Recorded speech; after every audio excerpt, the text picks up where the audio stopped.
There was one book series that I've been reading probably for the past month, and I've gotten through about 2.5 books. It's absolutely incredible. If you know, you can probably tell just by the back what book it is, but if you don't, this series is a must read, and here's why. I have a couple of reasons for this. Yeah, I'm a huge reader. I've read a lot. I've read all of the Red Rising books. My next series after this, I have it right here. I have all 4 books I just ordered. Malice, it's called. The series name, The Faithful and the Fallen. It's supposed to be like a golded book. It's big. The writing is small. I'm in for something, dog. And there's 4 of them. But back to the book at hand. The first one is, it's a fantasy novel, but it's not your typical fantasy novel. You think about fantasy, action packed, killing. You think about sci-fi, Star Wars, your space, your lightsabers, constantly this and that. The books are getting at your dopamine, bro. It's like Instagram Reels, but for books. I mean, books are one step better than Instagram Reels. But who doesn't love a tough read that makes you focus and equally has its reward at the end? And that is this book. That is this series. And the reason it does that is because it's filled with tension. That's how it hooks you. Anything can happen at any point. It takes you inside of the characters' minds, and that's why I love it so much, because you get not just their actions, but why they're doing things, their thought processes, what's going on. You see all the perspectives. A lot of books are like that, but this one is different. Yeah, the second reason is it teaches you a lot about power. Yeah, most people watching this YouTube video have a little bit of power in their life, but the main power I'm talking about is government, education systems, stuff like that.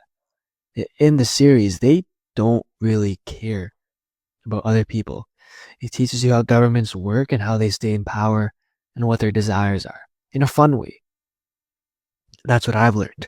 And it's helped to shape my perspective on the government and what they control, what they need to have power, and ultimately how they use me to maintain my power, how they foster beliefs inside of me. And that helps me to eliminate some of these things that I thought were true. Yeah, like, in reality, the education system, this is my opinion, it seems like it's doing a lot of great things, and it is.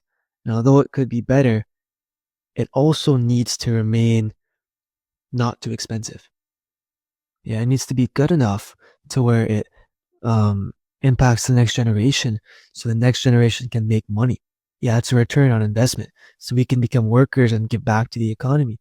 But it can't be so much of an investment that it makes us so smart and capable and creative that no one is capable of being a trash man, and that no one is capable of other things.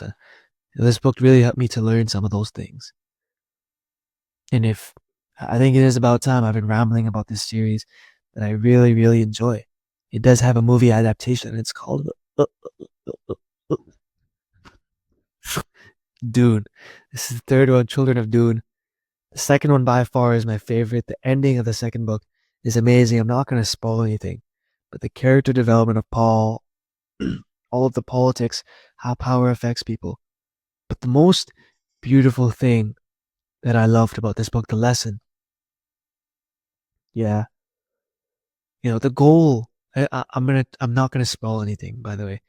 The goal of Paul is he wants to achieve a certain level of power that would allow him to free himself, to stay alive. And there's one way to do that, and that is what he does. But we start to see, however, that that power wasn't everything that he thought it was. It was just like ourselves, the way we think. We think once we get to a certain goal, it's going to change us, but in reality, it doesn't. It's not as good as we thought it was. We wanted the emotion, not the actual goal, and we, you know, wasted a lot of time. Not that Paul wasted a lot of time, he did a lot of great things, but I take that lesson back into my own life. When I'm chasing goals or things, I don't let the goal consume me.